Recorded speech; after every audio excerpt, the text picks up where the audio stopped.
This is the Amp Hour Podcast, recorded June 24th, 2015. Episode 255. Woo! Recanting, Rocket, Rationale.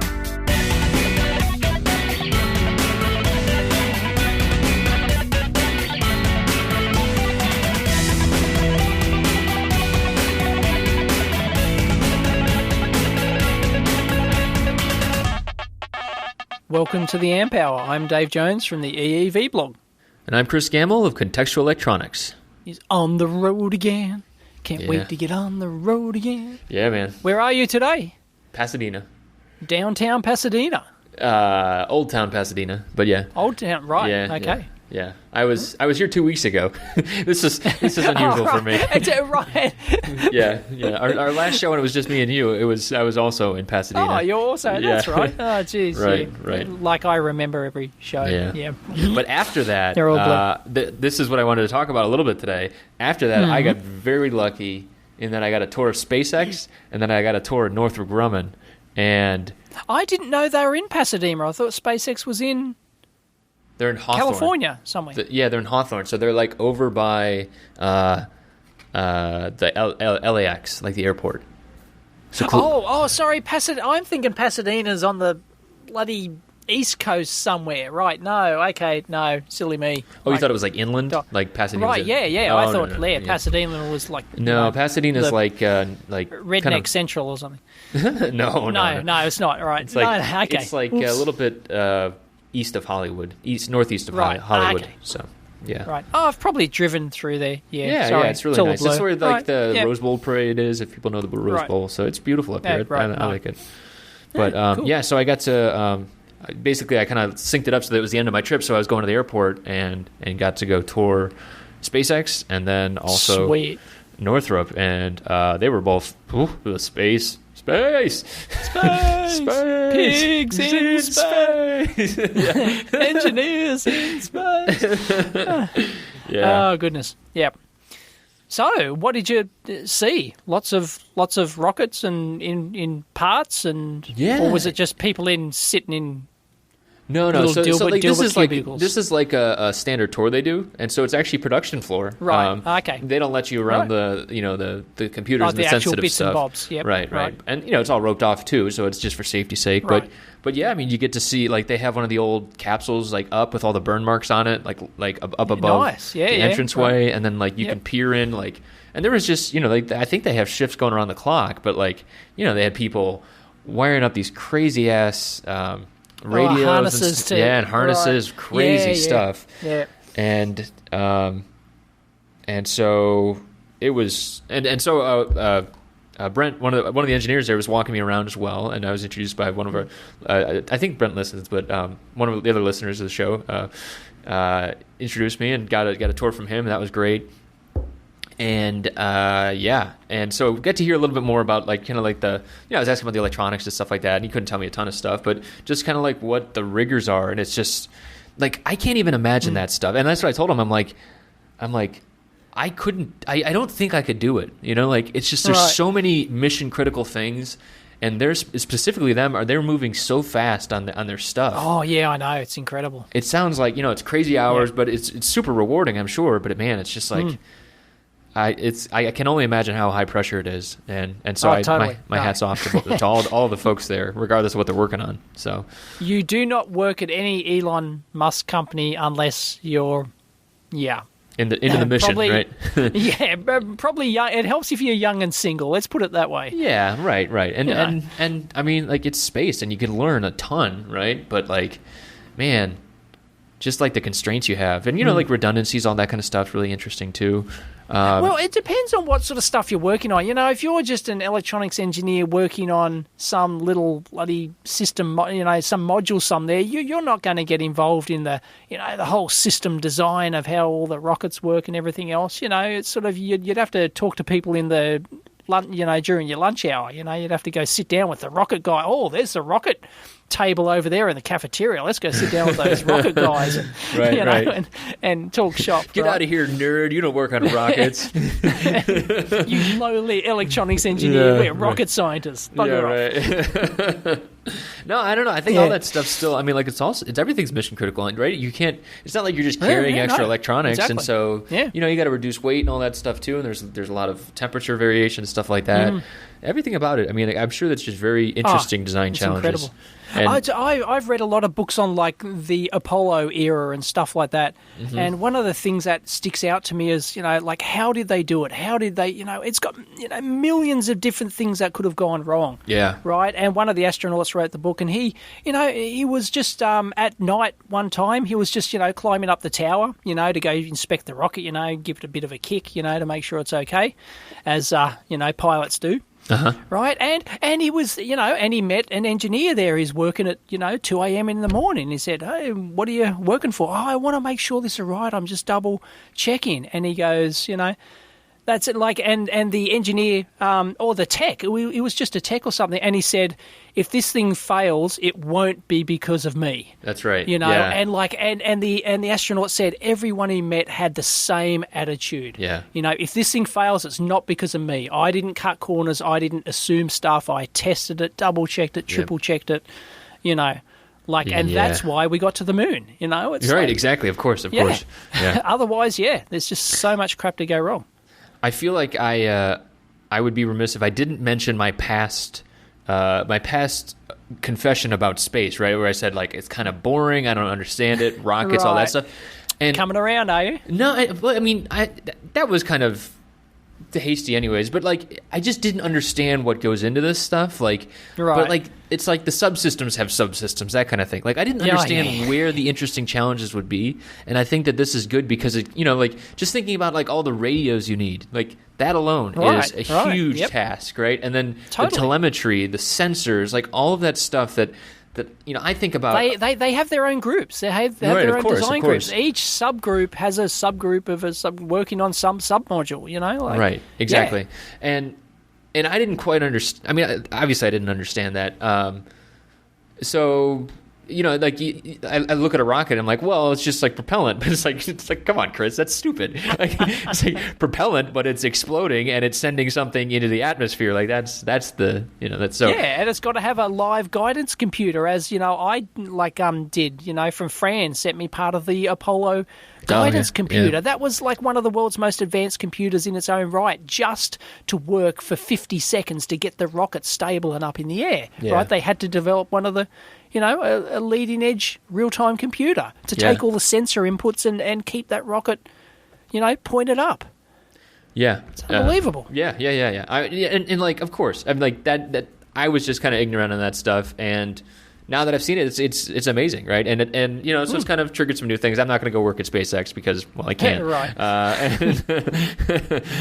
But yeah, I mean, it was amazing. And also, I think the other thing is like, kind of like there's a couple things around space right now. So like, I am not alone in this, but I will add my voice to the choir of people that love The Martian. I've been reading that book. Have you read it yet? What's The Martian? No. What's The Martian? It's a book about like basically it's like a love note to engineering and like swearing about engineering, and it's about this guy that gets stranded on Mars, like on a Mars mission in the future. Oh, right, okay. And it's just, I mean, it's so well written as a book too, and like, it's like. The concept, so it's a novel. It's a fictional. It's a novel, right. And so they just put a trailer out for the movie that's coming out too. So it's going to get even more. You'll hear about more and more. Okay, they got. Yeah. Oh, cool! I love Mars movies. I'm all and this one, like, totally and I'm like halfway through it, and already I can, you can just kind of read about how you can tell from like the writing style how awesome, like the guy's like flipping off the ground control from space kind of thing, you know what I mean? Like it's like that kind of thing. So got it. I love it already. I'm laughing my ass off most of the time. So yeah, I mean that's too, and there's just, I think there are things that keep coming up about this stuff. So I'm not above saying I'm wrong. Speaking of coming up, Go ahead. Speaking of coming up, the New Horizons probe is approaching Pluto. I'm very excited. I've been tweeting some photos that they've been getting of Pluto and Charon Pluto's moon in quote marks, because Right. it's more of like a binary dwarf planet or something. Right. You know? The rock I think circling the other rock, right? I think Charon's almost as big as Pluto. You know. Like, yeah. Anyway, it's like the first time we've ever seen Pluto. Like it's the last planet in quote marks that we haven't really, got. We haven't got close-up photos. All it's been is a couple of pixels on the Hubble Space Telescope. That's the best we've gotten. And now we're actually starting to get detail, and there's this dark spot on it, on Charon, the moon, and it's all... Anyway, I think like end of June, we're almost there. I think it's like a week away or something from actually getting very close and entering orbit and all that sort of jazz. So, that's awesome, yeah. Yeah, so it's actually going to go into orbit around the planet too. I believe it's going to go into orbit. I've got to check out the details and everything. But it's going to. Yeah, I'm not sure what sort of science stuff they're going to be doing. Probably measuring the magnetic field and all your basic stuff, and of course getting your photos. So man, I always find it amazing how that, like, we always put all the emphasis, not only the scientists but the engineers, like we've got to have those photos. Like you can get the same science data by not having photos, right? You can get like the data in some other way, but it's not right? real then, but right? It's like I know it's not real. It's not real unless we, because we're visual creatures. I think. That photo. I think any ladies that are listening out there, like, no, men are visual creatures, right? I mean, that's the right. It's the dudes. It's the no, it's a human trait. I know. We're visual creatures, and we just love those photos, and we're gonna get some cool photos back. I don't think it has a lander. It's not going to land, but no, of course it's going to be. Is that what it went for, though? Is that the idea? I don't pay attention to this stuff close enough. So. Oh, sorry. No, like I read it like years when it first launched, like 10 years ago or something. I read I can't remember when it launched. It was a long time ago, so I read up on the details when it launched. Yeah. All that time ago, but I don't haven't followed it since, and now it's coming back. Yeah, I've got to go check it all out again. Yeah, that's awesome. So, anyway. Yeah, I mean, and that's another thing. Pluto, I mean, like, the scale of this stuff, too, is the other thing that's... I mean, like, it's always long game stuff, right? Another thing that I don't think I could do just because it's, like, people that are doing this are very patient, right? Like, there's tons of testing involved. Yeah. There's the mission type stuff that you mentioned, right? Of, like, it's not going to be that makes it fail, that kind of stuff. And just, like... the scale of time, right? It's like, oh, well, this will get there in 10 years. And in 10 years, yeah, exactly. Yeah, it's like... But it's not like you come back in 10 years, but, a good... probably the majority of employees that worked on it are probably now redundant. So you've got, missions engineers and things like that now coming to play to, they're always talking to the probe, every week or whatever, and, plotting things, making sure it's on course, plotting trajectories and all that sort of, monitoring data, analysing data, all that sort of jazz. So I'm sure it's a full-time job, even for those 10 years it's, just floating through space for a few people. But, all the excitement happens at the beginning and the end. Yeah, right. Yeah, so another thing with scale and like just that timeline kind of stuff. So when I was at Northrop, I got to see the James Webb Space Telescope, or at least the parts of it that were, put together. Right, being that assembled, kind of thing. yeah. And actually, that was with Tony Long, former guest of the show.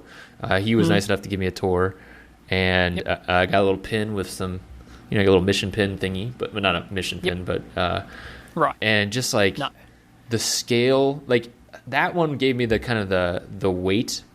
Like, so they have like a sample you can pick up of like the carbon fiber or whatever the material is, right? The actual structural thing this is mounted on, and then they show you like the size of the mirrors that they're using, and apparently the mirrors are made in, I think, Ohio. I think they were made in Ohio. Right. Yeah. Well, let's hope they grind them down correctly this time.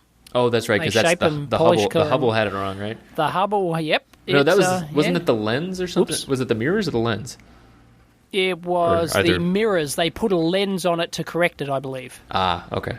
Cool. So, anyway, Anyway, that was a long time ago. The Hubble's been discontinued. It's like 20 years old. Yeah, I know, right? That's another thing. And that's the main thing is to take pictures, right? Well, no, it's not. It's only one of like 7 scientific. But that's all we care about. Because most of that's all we care about. But most of the universe is actually quite boring in visual Right, yeah, space. You know, even the all pictures they exciting send stuff back. happens in X-ray and infrared and everything Right. else, right? Because that can penetrate all the dust and everything, you know, out in interstellar space, you know. So Yeah, that's that's where you get all those fantastic photos from the Hubble Space Telescope, and they color them all up, and it, you know, like the pillars of creation, you know, Yeah, the famous right, photo of the right. pillars of right. That's all like infrared and all these other wavelengths, and then they just convert them into photos, you know. Colorized photos for us, Right. You know, if but it's like, red, it's got gamma rays. If it's blue, it's right, got yeah, something like that. Yeah, exactly. Yeah. And Yeah. so yeah, you've got to down convert it for us poor Right. humans. As, who can't visible see anything spectrum else. weaklings. Yep. Right? Us narrow spectrum weaklings. My Yep. body can see X-rays, but it needs paper behind it in order to actually. Right. Yeah. And your body can feel infrared, you know. Oh, that's true. not bad, True. you know. Yeah. It's Yeah, doing cool. all right, but you know, but too much of it gives you cancer, you know. Right. Of course. Of Yeah, infrared. You mean- yeah. Sorry, ultraviolet. Too much Right, ultraviolet right, will give you. Yep. Yeah, us weak, feeble Yeah. humans. Not suited for outer space. Yep. Anyway, awesome. Yeah, man. So Awesome stuff. I'm Good to very see you thankful coming around. for everyone that helped me realize the error of my ways by showing me awesome space stuff. That I will happily, like I said before, if there's any tours that people think I should go on, I'd love to hear about them. So yeah. Well, they're the tours I'd be going on if I did another US road trip. It'd be, Yeah. space. We'll do it eventually. We'll get there eventually. Yeah. Absolutely. Yeah, man. So what else is new? How are you? I saw. What else is new? I've got a work experience student here, Ryan. So what is? You- I said hi to him. Yeah, but you said like, what's work experience? Like, Yeah. you guys don't have that there in high school. Like don't in think high school, so. do you like go out to companies and like, you know? No. Not as like a formalized thing. Oh, So- okay. Right. I mean, like, yeah, Okay. I guess there's like summer internships. I knew some people that were doing like summer internships over the summer. I mean, personally, oh, right. No, that's my different. job was Right. stupid simple. When I was in high school, Yep. I was teaching tennis and scooping ice cream. You know, like not at the same time. Right, okay. And yeah, no, it's a thing here. Like in year 10, which is, I don't know what equivalent to. They're about 14, 15. Okay. Sorry, they're yeah, about that sounds right. Like sophomore year. I mean, like 10th year. Yeah, right, yeah. Okay. Year 10. Like we do an extra 2 years before you go to university on top of that. So it's 2 years before you go to university, pretty much. Yeah, that's how we do it too. Yeah, okay, right, yeah. So anyway, yeah, work experience, they generally, for those kids, I don't know if it's compulsory. I think if you don't want to do it, you don't have to, but you can, because it's like a week off school, so you go, Oh, nice. Yeah. you know, a week off school, and yeah, so yeah, they try and, you know, you tell them what you're interested in, then they try and find a company that will, you know, actually take you on for a week. So Yeah, that's great. I mean, like, Yeah. that kind of stuff is great because it's like who. I think actually, when I was at Keithley, I remember some kids coming in for that kind of thing, but I never did that myself.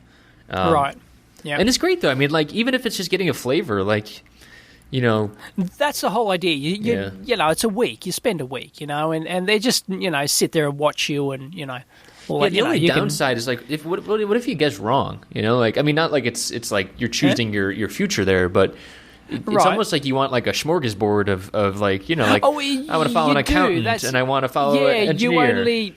I know, but unfortunately, you only get the one Yeah. choice. So you know, yeah, no, it'd be nice if everyone could, like, you know, have 10 weeks at 10 different careers. But you know, Yeah. like, you know, it's just it's Right, just and not the other thing possible. too So is you can- like someone following you would be like, oh, engineering is, you know, like about video Well, and doing like teardowns, and you know, like, and, right. and someone that goes and it follows a, you know, like a component engineer at like Northrop or, you know, like a, you know, some Yeah. huge company is like, Right. See, well, that's the thing. Ryan doesn't care about engineering. He wants to, like, the video content creation side of things. So that's why he's okay. interested. So yeah, no, he doesn't give a toss about engineering.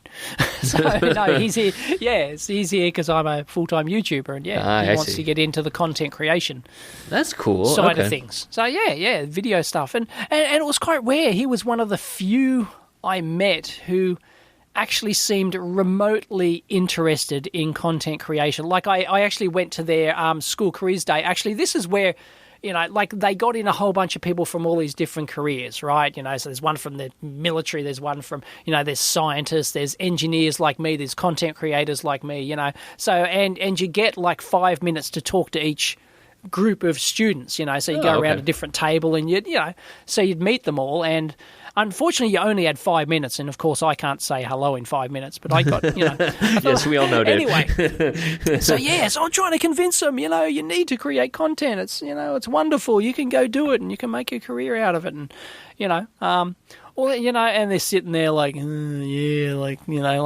but that's high school in general, or something, right? Yeah, exactly, right. But there are a few like Ryan and a couple of girls I met who were interested in content creation and stuff like that, and videos and that's crazy. Media. I wouldn't even have like thought that. Of that. Like, I mean, obviously that like when you and I were in school, that it would have been like, oh well, video production more on like a like a local news station would be like that, right? That kind of level. But yeah, I wouldn't even.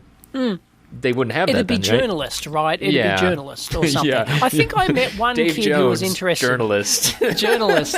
Well, I kind of, sort of am. Yeah. Like, some of the time I try to be journalistic, Yeah. So sure. Okay, anyway. I'll give you that. Yeah. We're not like current events kind of stuff, but yeah, sure. I've occasionally done current events and things like that, like the Mars lander and stuff like that. Curiosity rover, that was all current events. That wasn't very current, Dave. You did that 2 days after the fact. Why? No, I didn't. I did a video before it landed. Oh, you did it before it landed, right? I was just because you missed the landing, and I saw it when you did. Kind of. That's it. Blow it out your ass. All right.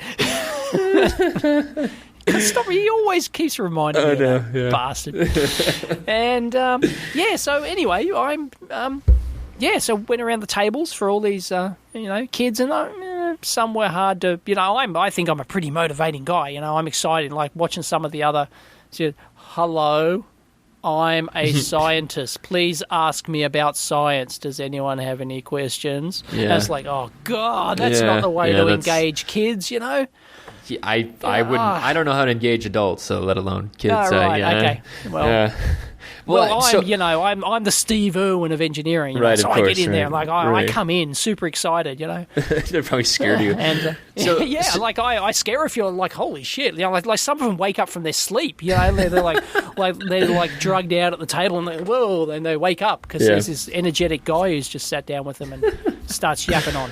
So did you talk about the engineering side of it at all? I mean, like, was that... there were some that were interested in the engineering side. So I said up front, you can ask me about media, YouTube, content creation, or engineering, or, anything like that. So, yep. Okay. And there were... I mean, that's honestly what I was wondering about, because I don't know, like, what the state of... Like, what the feeling is about engineering in Australia, just because, there's fewer companies there, so maybe there's... I don't know what the focus is there. No, it's not a... Were they like software it's still or hardware? A popular career. Yeah, there were lots of software. Surprisingly, there were lots of lawyers. Ugh. It's like, I'm going, ugh. Like, like I go around the table and ask them, look, do you have any clue what you want to do? And there were quite a few, but I want to be a lawyer. It's like, ugh, But then one of them said, I want to be a human rights lawyer. And I went, that's all right. Yeah. Oh, yeah. I mean, of course. Yeah, pass but I think so much of that, like I wonder, too, like, so we've talked about this before on the show, but, like, for a long time, there was really no popular culture engineering stuff, right?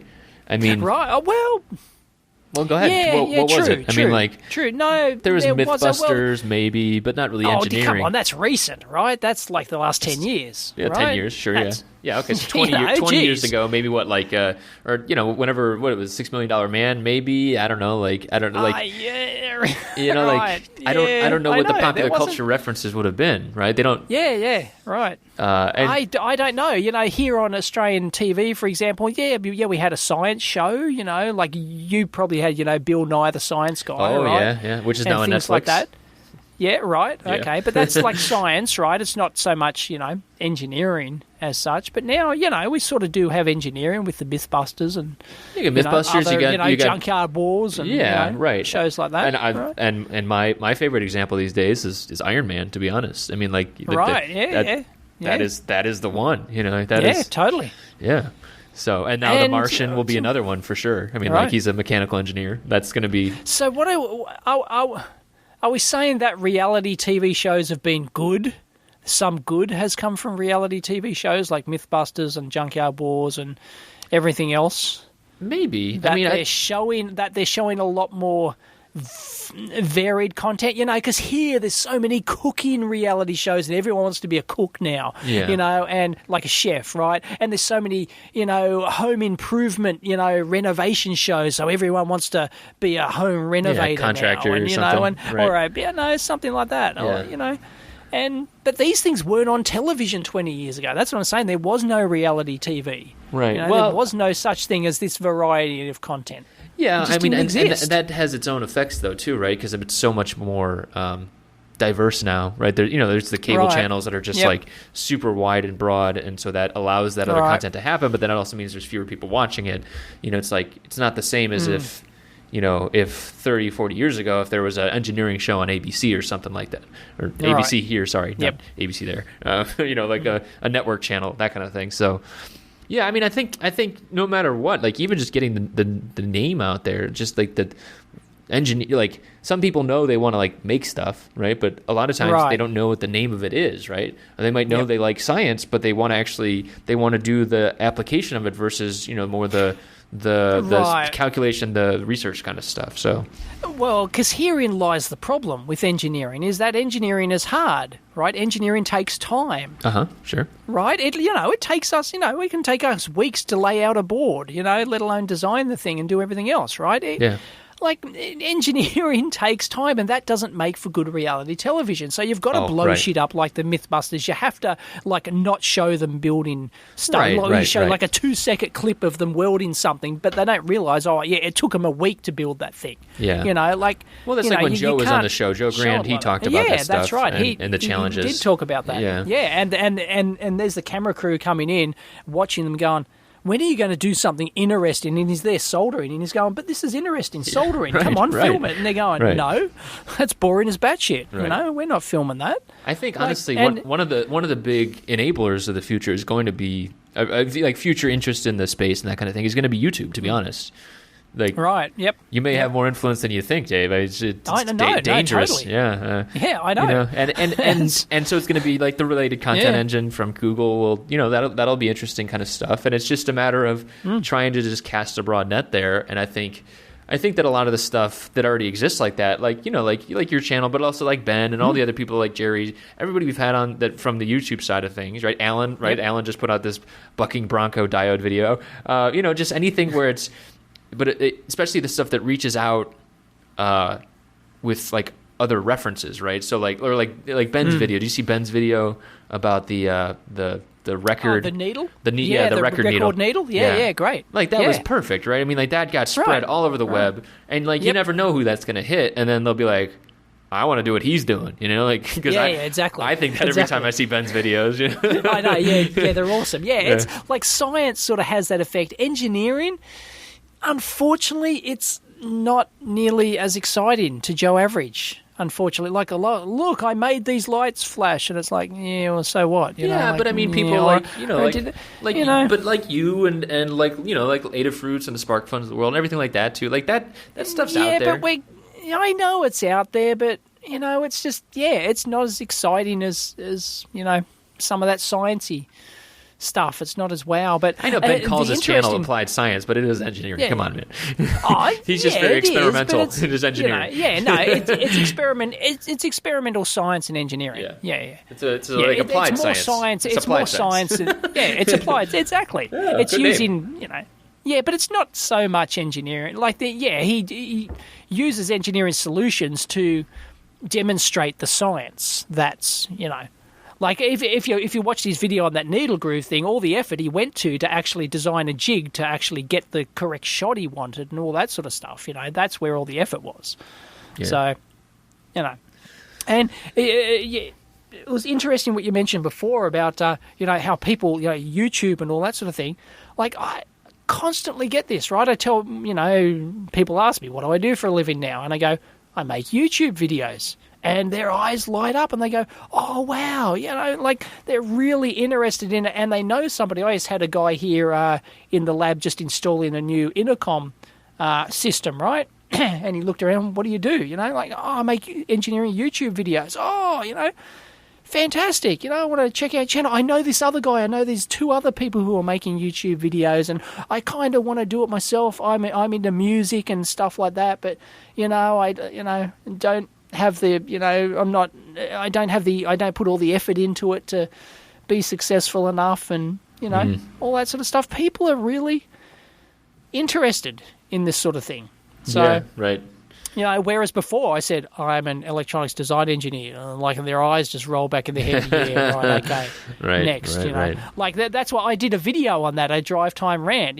What do you say to people when you're an engineer? What do you say? Do you say you're an engineer? And I ended up in the end, I just said I design computers. Like I said, no, I know I'm an electronics design engineer, and the ones that don't roll their eye or do roll their eyes, but at least ask, well, what does that mean? I go, I design computers.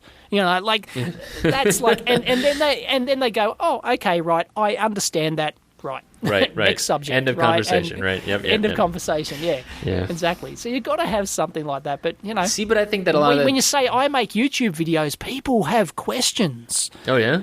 I have never met anyone where I've said I make YouTube videos, right?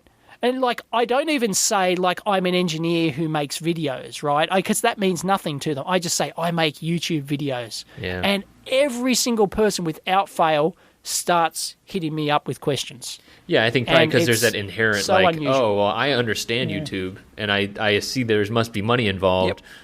I'd like to make money. That's almost always the first question. They go, I've always wondered, how do you make money from that? That's all, like 90% of the time, that's the first question. And through ads offsite.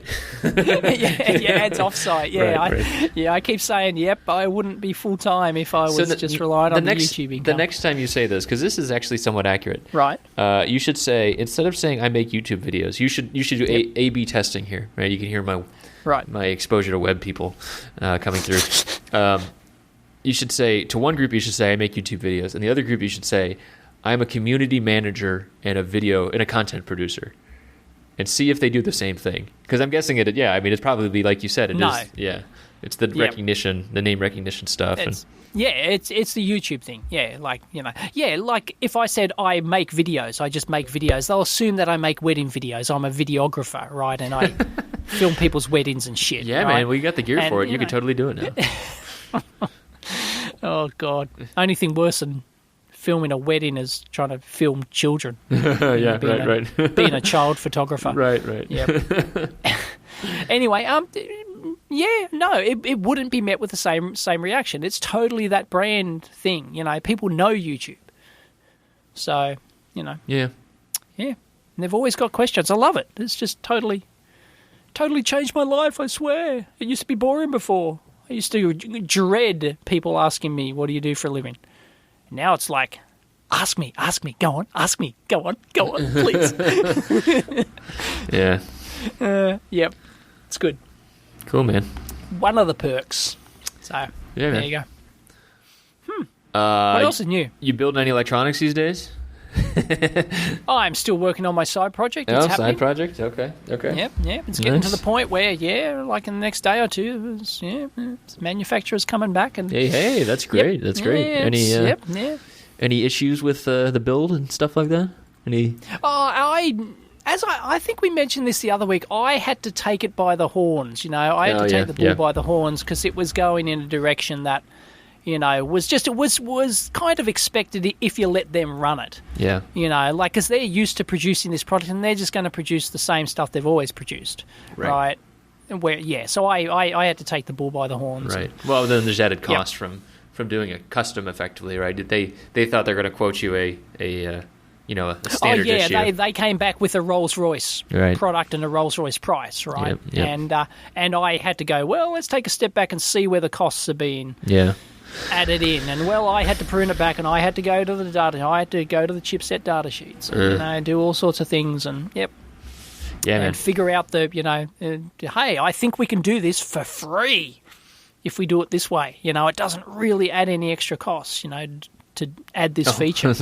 And they go, well, yeah, okay, it probably doesn't. Yeah. Fancy that. Never thought of that. You know, and this is like a CM? This is effectively, yes. Okay. Oh, well, no. This is a manufacturer of name brand products who shall remain nameless. Yeah, no, that's fine. I just mean, though, like, do they give design services as well? Like, would they? Oh, well, they do for me. No, but you can go to them and you can get you can, you know, if you're a manufacturer, you can, of these products, you can go to them and say, hey, I want you to make this for us. Yeah. And slap our brand on it, and yeah. Yeah. No, they'll certainly do that. But they they also make their own stuff. They design and make their own stuff, but they also design and make for others as well. I see. So, yeah, no, I had lunch with a former coworker the other day, and I was just asking him about, you know, manufacturing, stuff like that. And you know, he mentioned to me, and this guy's a veteran in the industry, like one of the best engineers I know. And but as engineers, and you know, his situation's similar too, where it's just like, you know, everybody's team is shrinking, right? It's not like It's not like we have a 20-person team with integrated, like, you know, depending on the size of your company, of course, you know, someone's going to be, oh, I work here and blah blah blah blah blah, you know, like, but like, you know, teams are generally shrinking, and not just for startups. You know, there's just people are doing more with less kind of thing, and this engineer I was talking to, he's just like, he didn't even like, he's like, I don't even realize all of the different models that are out there, you know, like, and I'm the same way. Like, I think if not for my current experience, like, you know, in the past, I had worked at a place where the manufacturer was integrated, and that was fine, and you know, that's a great experience too. But like, once you move outside of that, it's like, how do you get things made? And and then just the different levels of, like, well, you could go out, you can buy full assemblies from from a design shop that'll manufacture, like, OEM for you, and then you can do integration later. You can go to a CM who will do, you know, various levels of manufacturing or integration. You can go to a full EDS, like design services. I think that's called it, right? EDS, like a big one, like Flextronics or something like that. Like, you know, like, you know, and like, basically they'll not only make your board, do your assemblies, but they'll also design it for you, do all the different levels of stuff. And like, I mean, I didn't really know that either. Like, where do you learn this stuff? You know, it's like when you're like, I need to make something. Like, I don't know how you found your company, but like, I guess you said you're there to make stuff. It was a chance encounter. Okay. Like I thought nobody would want to do this for me. Like, I wasn't, you know, I wouldn't have the numbers. I wouldn't be, you know, like, sure, my everyone knows me, right? Yeah. All these manufacturers know me, but I thought, they're not going to want to, you know, work with me to design one of these things. But no, it was a chance encounter by way of, you know, just generally chatting with them. And then I asked them, by any chance, would you be able to make me one? Yeah. And they went, yeah, of course. Oh, you know, nice. And it was like, yeah. So I did, you know, I had sort of given up a bit of, you know, right, and that's a very legit method, I think, too, because, like, you know, you'll go out, like you hear people talking about, like, oh, I went to Shenzhen, or even I just went on Alibaba and stuff like that, and, you know, they'll find something similar, and then they'll go find the manufacturer and be like, can you make something similar for me?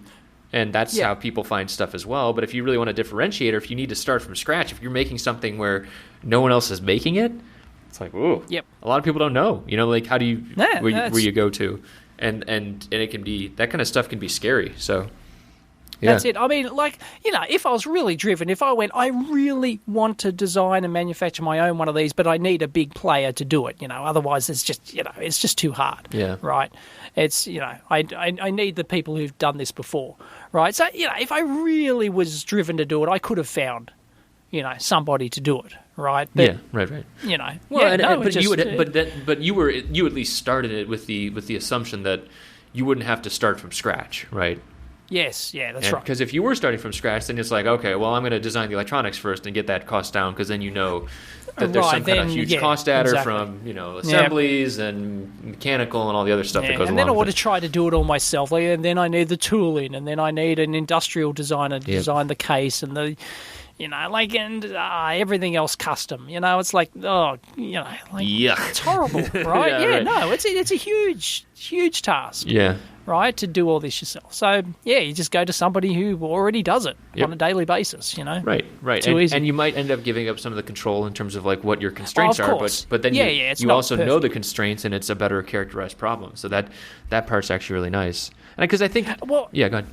And the interesting thing is that, I fuss around. If you've ever watched my, micro supply videos, it's like, I'll fuss around or change direction all the time. Or what if I do this? What if I do, I have to sort of try and bite my tongue and sort of accept that, okay. That's an okay compromise. We'll go with that. Because I can't keep going back to this manufacturer who's, bending over backwards to help me out and go, what if we change this? What if we change this? You just have to run with something. Right. Ultimately, you can't just be trying to, you could spend the next 6 months dicking around going, but we can shave 2 cents off if we do this feature. What if we change this chip again, and like, yeah, it's tempting, but I know I've just got to shut my mouth and go, no, it's good enough. Right. Let's just run with this. And and that also I think is experience. So like me and this former coworker, like we both we were both working at like industrial places with like high volume or not high volume, but high value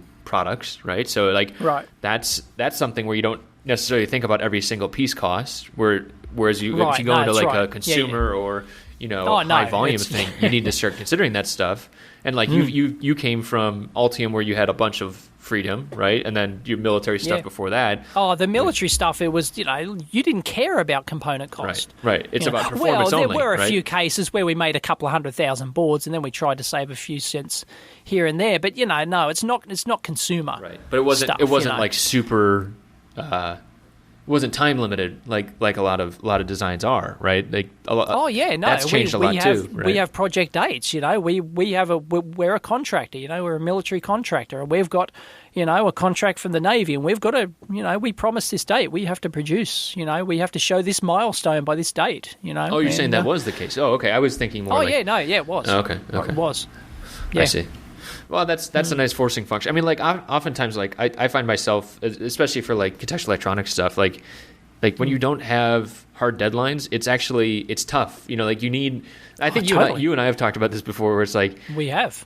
You almost need like an outside manager. Like you need like an authority figure. You need without a person to whip you, right? Yeah. Without like wanting to have to listen to them all the time. Like you need some kind that's it. Yeah, like a Kickstarter date that works, right? Right. Yeah, of course. Right. Like peer pressure that works, but I mean, totally. I think that's why I never get my own projects finished because there's nobody pushing me. Yeah.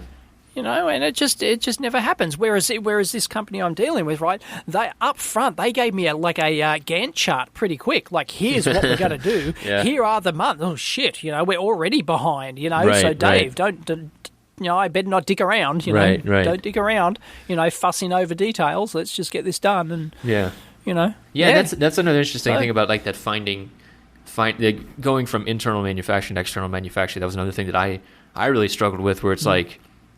Like it used to be if there was small details that needed to be clarified, then it was like, okay, you go out to the floor, you talk to the manufacturing engineer, and you're like, okay, and we're cool now. And then I would go, write the change order, whatever that was needed. It's like, you don't do that. Like that's just like another reason that I don't go to SpaceX would never work for me, among others. It's just like it's done. Like you hand it off and it's done. And and you have to do that, right? And even if it's not, even if you're doing just a prototype. You just need to make sure that you're handing off something that is some semblance of, part availability, and maybe you'll have to do some component ninjutsu to get the right part that you actually need, right? Maybe working in a equivalent or something like that, but like it needs to work perfectly, not perfectly, but you need to be very confident when you send it out to a CM because. Anything else, that's how they're making their margins is like, oh, well, you need that changed? Oh, that's going to cost you, Oh, yeah. Yeah, so. I watched an interesting video the other day, which I will send you. Okay. Here we go. It was in Mailbag. Somebody sent in this baby animatronic dinosaur. I saw that thing. It's called the Pleo. It's the cutest thing you've ever seen in your life, right? But it's got like 40 sensors in it. It's got 7 processors. Really? It's got like 12 motors or something. How much does it cost? Yeah, it was 350 US was what it was released at, but the company went out of business anyway. Caleb Chung is the guy who developed it, and he's the guy behind the Furby. Right, no way. So he's like a toy. Yeah, he's the Furby guy. My wife pulled that out of our storage the other day and it creeped the hell out of me.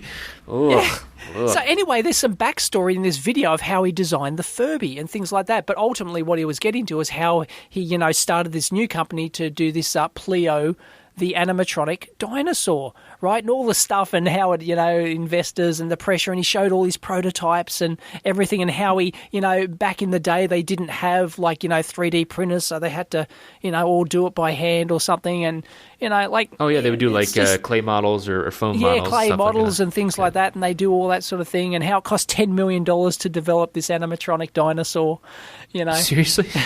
And $10 million bucks. Anyway, it's an interesting TED talk. So, Whoa. Yeah, the guy is, he goes through the whole history of it. Anyway, we'll link it in for people to watch. It's rather fascinating. Holy and he balls. talks about the pressures of finding contractors to do things and stuff like that. And, Wow. yep. That's kind of nuts. Good stuff. Yeah, but ultimately they went bust and then they filed for bankruptcy and then somebody else came in and bought them out and restarted it and, there's some new version out or something. So, anyway. Oh, cool. Fascinating. That's good, yeah. Yeah, because that stuff, that'll bite you every time, right? Oh, right. You just like that. When you're designing without any constraints in mind. Again, another thing. Especially from contextual electronics, where it's sometimes I'm like, well, we don't have constraints here, and then I'm like, no, we're going to make constraints, right? Because we're going to make artificial constraints, otherwise we end up down the rabbit hole, Exactly. I have and about you'll never come out. 16 potential op amps that could go into this thing. Yeah, right. Now what? Nope, LM324. Damn it. Yeah, right. Right. Well, and that's another thing I learned. So when I went from the smaller from the on-site manufacturing to my first job with the CM, my boss at the time was awesome about that. I'd be in his office. And I probably mentioned that here before, but I'd be like, well, I want to test this and this and this and this. He's like, look, we have time for prototypes. We're planning on multiple prototypes. Just pull the trigger. And sometimes you just need that, right? You just need, totally. You just need to do it. It's not like we're breadboarding stuff. This is the first version, and the first version matters a lot because a lot of that stuff carries through to the end of a design. But, if you need to pick the right. If you're doing a micro, you need to make sure you're picking the right, or the software package and all the things that you want there. But, a lot of the other stuff you can change it. It's especially even multiple revs in. So sometimes you just got to go. Which is engineering. Yeah. Brings back so many memories. Yeah, man. I still do it. I know. You say, well, no, you're right. Well, yeah, you still do it. Yeah, through your course. I still do, kind of, sort of. Yeah. In a roundabout way. Oh, yeah. By the way, thank you to everyone that... so I had people submit videos. So, yes, that's right. That process is ongoing. And was that a compulsory thing, or did people just decide, I'll no, it was. That was my sneaky way of... I've had weeding out the tire. That's weeding out the tire kickers. And I wouldn't call them that. I appreciate people even saying that they'd be interested in it. But that's the best way to do it, right? It's like, okay, well, are you interested in it? Are you actually interested by doing it, right? It's like, if you want to hire someone to do layout, you have them do a layout, right? It's like that's the best way you can. If you want someone to manage something for you, give them something to manage, and they're like, okay, how are you really going to do? Because I don't know. Right. I interviewing people I don't like doing, but it's just sucks. And it's like if you're spending so much time on it too, it's like you need some kind of forcing function to get to that point. So I do appreciate everyone who did that. So that was nice. And and you found somebody. I found I'm to the point where enough people have said it that I'm going to actually be interviewing people. So that's the point. So yeah, it's good. And you're not paying real money, are you? You're playing with IOUs, aren't you? Yeah, like revenue share kind of stuff. Yeah, yeah, right. Right. Yep. if I grow, they No, grow. well, it's cool. Kind of thing. That's a way to do it. Yeah. There's nothing wrong with that. Yeah, right. I'm not in the role to give anyone a job, so. Right. Yeah. Yep. So yeah. I am now. Yes. I Again? have an employee. Oh, you have one. Yes. Oh, another one? I have one. Getting another one? I'm contemplating having another one. Yes, I am contemplating having another one. Nice. So, because the idea is, because I'm getting a new website. The idea is to go away from my Shopify shop. I'm actually going to sell some more stuff. That's the plan.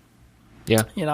And not only my own custom design stuff, but like some niche stuff as well. Not like I'll carry like half a dozen products or something. But anyway, yeah, I want to expand things that way, and I figure if I do that, then I'm going to need somebody dedicated to that side of things, packing, shipping. So I'm going to, we can't do, like, we're already out of space. Like, we're still packing and shipping stuff on the floor of the lab here. It's just ridiculous, Right. And there's just no room to do it. So yeah, I'm like actually going to have to rent another place to, just do packing and shipping and things like that. Yeah.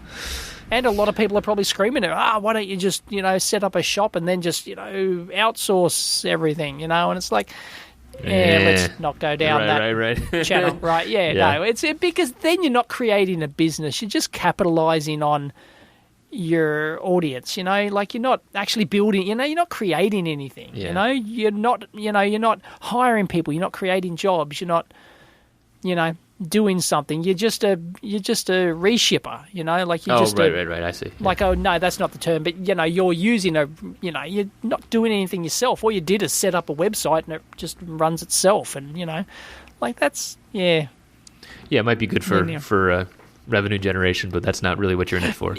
No, it's not really what I'm in it because I want to expand my revenue income, so I'm not just getting it all from ads. Of course, I've talked about that a couple of times in the past and things like that. So I don't have all my eggs in one basket, and the way to do that is, I think, to actually really do some real packing and shipping here, and of course the profit margins are higher. Right, of course. So Yep. Cool, man. Well, that's good. That's part of the plan. So yeah, good. Yeah, and that decision to, so we were talking about the manufacturing side of things, like decision of, where do you really go? When, like, do you go fully vertical? Like, because okay, so SpaceX, right? I was at I mentioned at the beginning of the show, I was at SpaceX, and they talk about it. They're proud of how vertically integrated they are. All right. Yeah. But they make their own parts in house, don't they? There was a carbon fiber area. Yeah, they were. Yeah, right. They make their own CNC their own. Actual production parts and carbon fiber and mold and everything else. Same thing at Tesla too. They're very vertically integrated as well. And it's like that works great until it doesn't, right? So if you're flawless, you're good, right? But that also takes a huge amount of upfront investment as well, right? So if you say you wanted to pack and ship today, that's one thing, right? But if you wanted to, we've talked to the Salia guys about that, right? They wanted to pull the assembly stuff in house. They wanted the pick and place, right, in house, and it bid them. And that can but that can go on ad nauseum, right? You could pull in machining in house, right? You could pull injection molding in house. You could pull if you want to go really nuts, who are the guys who are talking about doing their own in-house board manufacture? Actually, bare board manufacture in house. Oh, that was Macrofab, wasn't it? Right. Yeah, yes. Chris and Parker. Right. Yeah. They're talking about actually making their own boards, and our heads almost exploded. Right. Well, but you have to do that for certain things, right?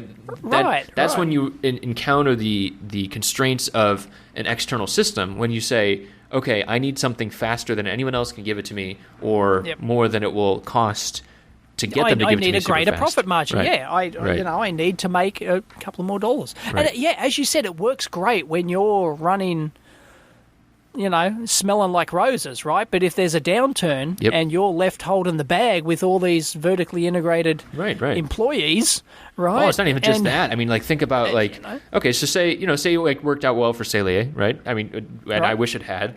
But okay, imagine or other people who do assembly and stuff like that. Just like the level of stock you have to hold, right? Just for of course, for on time assembly of boards, you need to have stock on hand, right? You need to have reels there, and you can tie up a ton of capital in friggin' resistors, like it's right. it's like damn, like that's a that's a big piece, Totally. and then I've been in other assembly houses too, right? I mean, even if you move outside of components, just like having unutilized equipment or having additional feeders, right? So that you don't have to have waiting periods between stuff. Like all of these things are just like costs that you have to assume that when you bring all that stuff in house, and it's dangerous, but the benefits are also nice. It can work, the benefits are large if you can pull it off, Right. And some of a lot of the large companies do. They certainly pull it off. Yeah, well, and the problem is everyone sees that and goes, "Oh, geez, I can do that," and it's like, no, you probably can't. Yeah, maybe, it's probably but you just not have to warranted. you have to in your understand case, it, right? Yeah, you've got to understand the pros and cons, Right. and a lot of people don't. Right. That's why there's so much fuss over these bloody pick and place machines, right? Oh, I can do my own pick and place in house, and look, maybe. Maybe if you've got the niche set of requirements where it's going to be beneficial to you, great. Right. It can work for you, yes. Right. But otherwise, it's like odds are it's probably not. Right. You're probably better off getting somebody else to assemble it for and what you see is you see people optimize. So we see that actually this is on the list this week. Seed Studios just announced a 3-day turn PCBA, but you have to be using the Open Parts Library, which is their that set of components that they publish, which is it's a great thing, the Open Parts Library. And so, but that's the constraint, and that's also because they're holding that stock as well, right? There's no chance for outside parts delays, and external. they can't goof it up, and they're all programmed into their feeders properly, and exactly. It's all set up, and they know it's going to work. Right. And that is a miniaturized version of vertically integrated in that those parts will definitely be on hand. Those machines are definitely set up for this process, right? The boards are, I'm sure, it's all sourced. All the processes are proven. Yeah. Everything's right, exactly. Right. And that's what you need to get that speed, right? But there's also trade-offs that you can't do the custom stuff. And if you want the custom stuff, well, you have to. Thrash. Tricky business. Okay. Yeah. If you ever hear me utter the words, I'm contemplating getting a pick and place machine, just slap me, because then I've gone too far with this whole. I'm sure that you'll expansion thing. I'm sure that you'll try one out first. Yeah. Well, I've got one sitting here in kit form. I don't think it's going to be hugely productive. I don't think so. It'll be fun. Yeah. Well, and maybe I think that that's another thing that you see a lot of people that start out that way, where it's like, okay, this is a project, and then it's like, well, this could maybe do it, but then there's all the economics behind that as well. So, and it's not just and it's not just that. I can't do it here. I'm in an office space. Even if I physically had the room here, I wouldn't. I don't have the ventilation. I don't have the, it's just too messy to do an environment like this. Yeah, I just can't do it. Yeah. Did I tell you? You need some concrete, dirty factory somewhere. Did I tell you 2 weeks ago I finally started? I really don't do reflow ever. I know that you've done some videos of reflow. Yeah, that's right. You did your first reflow. Yeah. Finally got some stencils and stuff like that, and it's just going good. I mean, but it's like, cool. But that's still a super micro level, right? I mean, these are the Kapton stencils. These are hot plate style reflow kind of thing. It's nothing. Right. And if I tried to scale up, then that changes things real quick, right? But then I might go to a small batch or a macro fab or circuit hub or something like that, and. And I think one of the things that I'm learning as I get older is paying for things. Like, I think for a long time I was like, I don't want to pay for stuff. Ugh. Right. And now, I know that I'm in a better position financially to do so, but man, sometimes it's like, nope, I will happily pay for certain things. Oh yeah, totally. Totally. That's just you're paying for accountability from other people, but also you're paying for the experience. Well, you're paying for expertise in terms of a PCB assembly. I'm happy to pay my PCB assembler. Right. I love it because they know what they're doing. They know how to do it. Yeah. Yep. And they got the gear, and it's just Yeah, man. So we need to wrap up the show soon. We do. You've got to bugger off. I am heading onto a plane. I'm going up to San Francisco for this talk, or for this conference. I will be giving a talk. You're getting a plane from from LA to, it's not a bad, hey, why don't you just go for a drive up Highway 1 there? Yeah. Yeah, actually, I know some people go that through do that. Carmel and, Yeah, that's kind of a long drive. I don't like car trips. So, right. yeah. Oh, yeah, you're right. You're not a road trip person, right? No. So our dream of doing a road trip is like, no. Maybe I'll do it for a little while. Virtual Chris. But yeah, right? I might send a robot. Cool. Yeah. But yeah, so I'm giving a talk tomorrow. I don't know. I'm going to try and, I know I can't share the video, but I might be able to share the slides afterwards.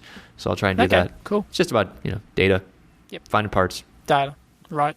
Risk. Because you work at Fine Chips. I find chips, parts IO. Yep. Yeah. There you go. Yeah, man. All right. Cool. Have fun. Yeah, I'll let you know. There's some other good talks scheduled too, so hopefully I'll be able to see some good stuff. And speaking of that, we've got another Sydney Maker Fair coming up in September or something. Yep. They announced it a couple of weeks. Okay, cool.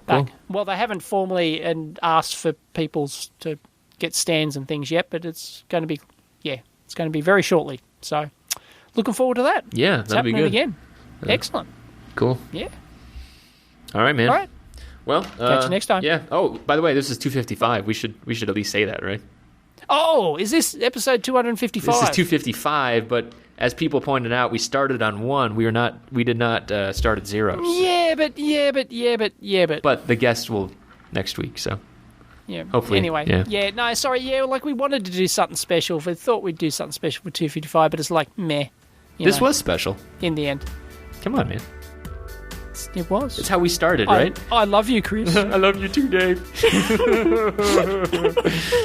See you next week. Bye.